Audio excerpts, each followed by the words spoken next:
L'invité du jour, c'est vous, Patrick Martin. Bonjour, merci Bonjour. d'être venu dans ce studio aujourd'hui. Vous êtes le président du MEDEF, la première organisation patronale. Vous avez négocié jusqu'à 2 heures du matin une négociation avec les autres partenaires sociaux, négociations qui ont échoué. Ça fait 3 mois pourtant que vous étiez en discussion. Il n'y aura donc pas d'évolution pour l'assurance chômage des seniors? Voilà, on a négocié de bonne foi, de part et d'autre et puis finalement on était très encadré par, la lettre de cadrage, du gouvernement qui nous interdisait toute marge de manœuvre financière. On a buté sur un point important, mais voilà, c'est bien la démonstration que c'est pas le consensus mou. On a eu des accords très importants, je pense à celui du partage de la valeur, qui est toujours pas transposé d'ailleurs, Toujours pas transposé? toujours Attendez, pas. on va Enfin, faire quand même une petite parenthèse là, parce que ça veut dire qu'en fait, bon, là, vous n'avez pas réussi à vous mettre d'accord, mais quand vous réussissez à vous mettre d'accord, ça sert à rien. écoutez, Enfin, c'est-à-dire, ça ne rentre pas dans les faits. non, mais cet accord qui correspondait à une attente très forte, y compris de l'exécutif, a été repris fidèlement d'ailleurs dans la loi. La loi a été promulguée fin novembre.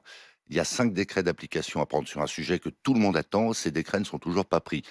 On comprend pas. Ça, c'est, pardon, mais assez délirant. Et là, c'est pas à vous que je le dis, c'est à tous ceux qui nous écoutent.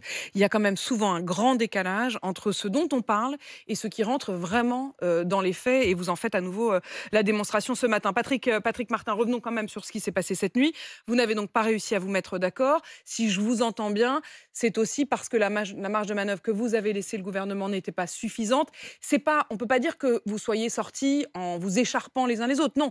Euh, Globalement, les syndicats des salariés et vous, le patronat, heu, partagez quand même globalement le sentiment que c'est pas votre échec, c'est pas l'échec de vos discussions, c'est l'échec des propositions que vous ont fait le gouvernement? Alors sur le fond, quand même, on rejoignait le gouvernement sur le fait qu'il fallait pas reprendre d'une main les gains financiers générés par la réforme des retraites. Donc cette lettre de cadrage, elle s'entendait d'une certaine manière.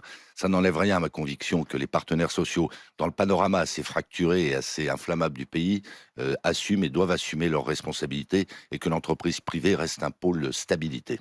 2 questions très importantes à voir avec vous, Patrick Martin. La réforme de l'assurance chômage annoncée par Gabriel Attal et la question du ralentissement de l'économie sur lequel vous alertez particulièrement. Assurance chômage, Gabriel Attal dit il va falloir durcir davantage les règles, c'est-à-dire plus difficile d'obtenir des allocations chômage, peut-être des moindres allocations aussi, pour encourager les chômeurs à reprendre du travail. D'abord, est-ce que vous êtes d'accord sur le constat? Est-ce que vous estimez que si on durcit les règles, il y aura des chômeurs qui retourneront vers l'emploi?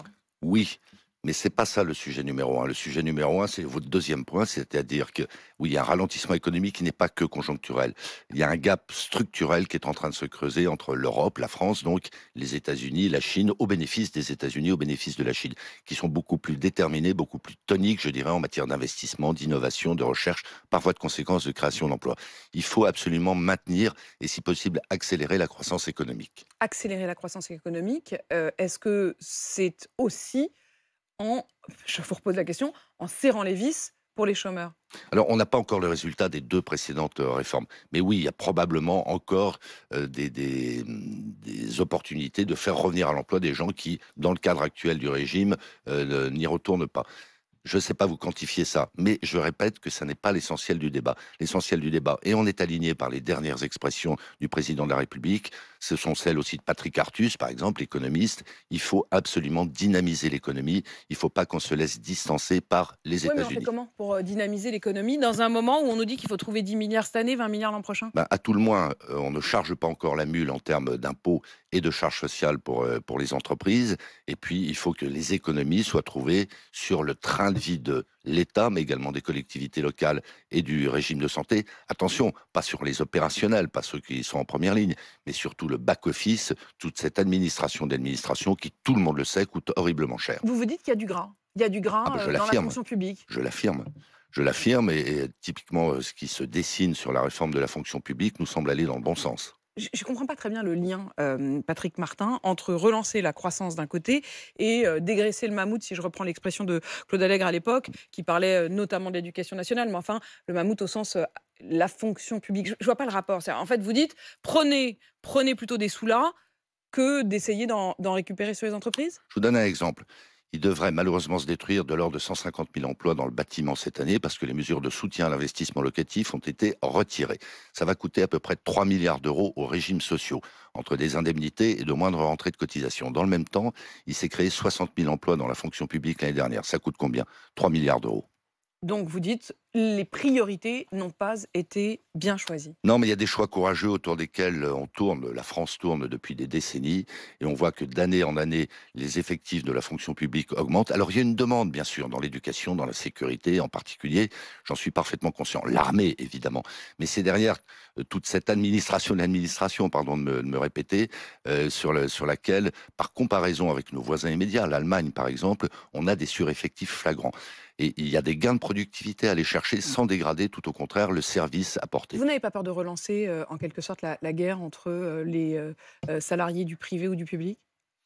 Écoutez, c'est pas mon sujet. Moi, ce que j'observe, c'est qu'on s'occupe beaucoup des salariés du privé, de l'entreprise, et qu'on s'occupe pas beaucoup des 6 millions de fonctionnaires de la fonction publique, y compris en qualité de management, en perspective de carrière. Et quand vous entendez, hier soir, le ministre de la fonction publique, Stanislas Guerini, qui justement, pour la première fois, dit au fond, il faut s'attaquer à un tabou qui est le tabou du licenciement dans la fonction publique, s'attaquer peut-être à la question de l'emploi à vie.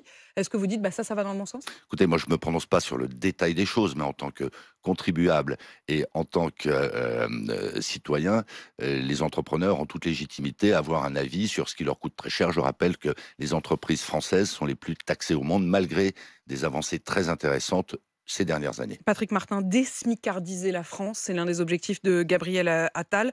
Vous avez une part de responsabilité aussi, vous, les entreprises, dans le fait de soit il faut monter le SMIC, soit il faut même augmenter les salaires. Est-ce que là-dessus, vous vous dites si quelques mesures sont prises pour supprimer les trappes à bas salaire, alors oui, on jouera notre partition? Alors, sans trop développer, il y a des travaux en cours confiés à 2 économistes pour comment dire, inventorier tout ça. Je rappelle simplement, et je reprends le chiffre qu'a donné le Premier ministre dans sa déclaration de politique générale, au-delà du SMIC, une entreprise augmente de 100 euros le salaire net d'un de ses collaborateurs, ça lui coûte 450 euros. Tout est dit. Est-ce que ces 2 études sont encore nécessaires? C'est-à-dire, je suis quand même surprise qu'à chaque fois qu'on parle d'un problème, on dit: «Bah, on va confier une étude, une mission». Vous avez déjà la réponse, c'est-à-dire que vous estimez qu'en effet, il y a des trappes à bas salaire qu'il faut faire sauter? Oui, il y a des trappes à bas salaire, mais on a surtout un financement un niveau de protection sociale, mais surtout un financement de la protection sociale qui, en France, demeure beaucoup trop assis sur le Donc c'est travail. encore un problème de charge? C'est un problème de charge et c'est un problème de répartition de la charge. Qu'on transfère à la fiscalité, la CSG ou la TVA, ce que supportent abusivement et les salariés et les entreprises avec des vrais problèmes de compétitivité et par voie de conséquence d'embauche, eh bien c'est un bon sujet. Les surprofits? Est-ce que, vous vous dites que, taxer les profits exceptionnels, la rente même, comme le dit Gabriel Attal, c'est une piste possible? Moi, ce que j'observe, c'est que les rentrées d'impôts sur les sociétés ont baissé dès le 4e trimestre 2023, baissent encore sur début 2024, alors qu'on vienne pas me dire que, en tout cas, les 190 000 entreprises adhérentes du MEDEF font des surprofits. Ça se traduirait dans les rentrées d'impôts sur les sociétés. Merci Patrick Martin d'être venu, ce matin dans le studio d'RMC alors que, je le disais, vous avez négocié jusqu'à 2 heures du matin et que je crois que vous partez dans quelques heures au Canada. La Pour journée va être longue, mais passionnante. voilà, puisque Et c'est bien effectivement, parti. vous ferez partie de ceux, qui sont dans la délégation française vers le Canada, accompagner le Premier ministre Gabriel Attal.